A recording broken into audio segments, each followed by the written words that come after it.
Senhor presidente, senhores senadores, senhoras senadoras, há meses o Brasil está dividido nas ruas e aqui dentro, entre os que desejam interromper o mandato da presidente Dilma a qualquer custo e os que desejam mantê-lo a qualquer custo. O país entrou em um choque de torcidas com pouca reflexão sobre as consequências perigosas para qualquer desses dois lados. Desde antes do processo, senhor presidente, tentei evitar essa situação e fracassei. Fracassei quando lá atrás alertei com discursos, artigos e propostas sobre os riscos que ameaçavam o Brasil devido à irresponsabilidade fiscal, decretos autocráticos e até as pedaladas, ainda que sem esse nome ainda naquela época. Desde 2011 alertei que o Brasil precisava de um impeachment de todo o modelo econômico, social e político brasileiro, e não apenas da presidente. O povo nas ruas indicava isso. Queria caçar todos nós, deputados, senadores, governadores, prefeitos, presidente. Fracassei, porque ninguém deu ouvidos a isto. O povo queria eleição geral para todos os cargos. O impeachment que estamos para votar não vai aplacar a raiva do povo. Caminharemos, se não já, mas em algum momento, para eleições gerais, provavelmente. Fracassei quando, nas primeiras semanas do governo Dilma, propus um acordo de governabilidade. A presidente tinha um mandato, mas não tinha condições de cumpri-lo diante das frustrações com suas propostas não cumpridas e nem cumpríveis e pela óbvia falta de apoio parlamentar em uma sociedade dividida. Seu governo e seus partidos estavam desmoralizados pela corrupção, as finanças públicas quebradas, as ruas em ebulição. Eu queria ajudar a uma presidente que havia ganho o mandato nas urnas, junto com o seu vice do PMDB. Fracassei também quando, ainda em fevereiro do ano passado, tentei abrir um diálogo entre as forças políticas, empresariais e intelectuais. Procurei, por exemplo, os ex-presidentes da República. Pedi que deixassem de lado suas diferenças e iniciassem o embrião de um pacto pelo Brasil.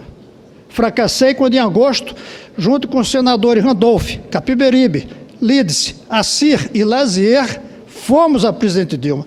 Entregamos-lhe uma carta na qual dizíamos que o Brasil tinha 3 ameaças adiante: o seu impeachment pelo Congresso, que não era bom, a cassação de sua chapa pelo TSE, que não era bom, ou a continuação de seu governo, que não seria bom tampouco.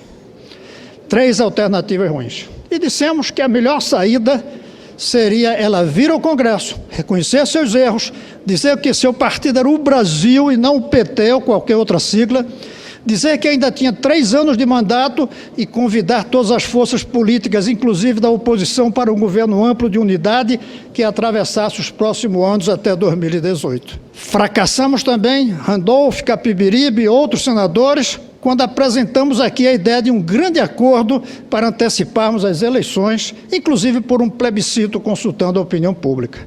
Não houve incentivo do governo, nem simpatia formal da sua bancada aqui dentro. Fracassei ainda quando, ao longo dos últimos 2 meses, estive 4 vezes com a presidente, com a intenção de saber como ela garantiria, caso voltasse, um clima de governabilidade política, como administraria a economia, como manteria os programas sociais diante da trágica crise fiscal, caso o impeachment não fosse aprovado.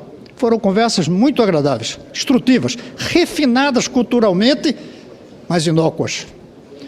Saí das reuniões respeitando a pessoa da presidente Dilma, mas sem confiança de que a volta da presidente Dilma seja positiva para o futuro do Brasil. Não encontrei razão que justificasse, pelo bem do Brasil, a volta de seu mandato e o 14º ano de governo por seu partido. Mas, desde o início desse processo, eu decidi e informei que voltaria pelo que fosse melhor para o Brasil, respeitando as regras da Constituição. Não votaria no que fosse mais simpático para meus amigos, eleitores, leitores, aliados tradicionais, o mundo intelectual no exterior. Disse que votaria pelo Brasil, mesmo que isso significasse um suicídio político, e até sentimental, mas desde que cumprindo a Constituição. Resisti das pressões que recebi, mas não manifestei meu voto. Para mim, sempre esteve claro que o retorno da presidente traria de volta e agravada a crise construída ao longo dos últimos anos, especialmente em 2014, e que eu havia alertado desde 2011. Sempre esteve claro para mim que precisamos virar a página do aparelhamento da máquina política pública, dos erros da política econômica, das manipulações de marketing, da irresponsabilidade fiscal que ameaça o futuro do Brasil e compromete todas as forças progressistas como coniventes. Mas o presidencialismo não prevê voto de desconfiança ao chefe de governo. A Constituição exige identificar e julgar crime de responsabilidade cometido pelo presidente da República. Por isso, continuei sem definir meu voto, tratado como indeciso. Agora, temos o parecer da comissão do impeachment, presidido pelo senador Raimundo Lira e elaborado o parecer pelo senador Anastasia, e que oferece a brecha legal para a declaração de desconfiança, unindo o presidencialismo com o parlamentarismo. Estamos em um sistema híbrido, em um presidencialismo que nos permite fazer o voto de desconfiança do governo e, ao mesmo tempo, o impeachment da presidente. Embora apenas membro suplente da comissão, acompanhei os trabalhos, estive presente nas votações, me pronunciei sobre o relatório, estudei suas principais formulações, encontrei informações substanciais de que houve, sim, descumprimento de regras constitucionais, senadora Anastasia. Pode-se discutir o tamanho desses descumprimentos, a dimensão do crime, até mesmo lembrar o fato de que presidentes e governadores terem também cometido essas irregularidades. Pode-se lembrar que o presidente interino atual fez parte do governo, poderia até ser responsável também pelo descumprimento. Pode discutir que a chamada dosimetria que os juízes usam para determinar o tamanho da sentença esteja exagerada ao definir o impeachment. Mas a Constituição não oferece outra sentença, nem oferece outro presidente. Oferece a possibilidade do impeachment e do vice-presidente substituir. Passados todos esses meses, creio que nossa responsabilidade com o país exige um governo diferente dos 5 anos do governo Dilma e que os seus atos justificariam impeachment se esta votação fosse hoje. Graças ao trabalho da comissão especial e do relatório, dispomos de dados para considerar que houve ferimento à Constituição. Mas ainda temos semanas, 2 ou 3, para que a decisão final seja tomada aqui, sob a presidência do presidente da Corte Suprema. Neste momento, estamos para aprovar o parecer da comissão e a continuação do processo.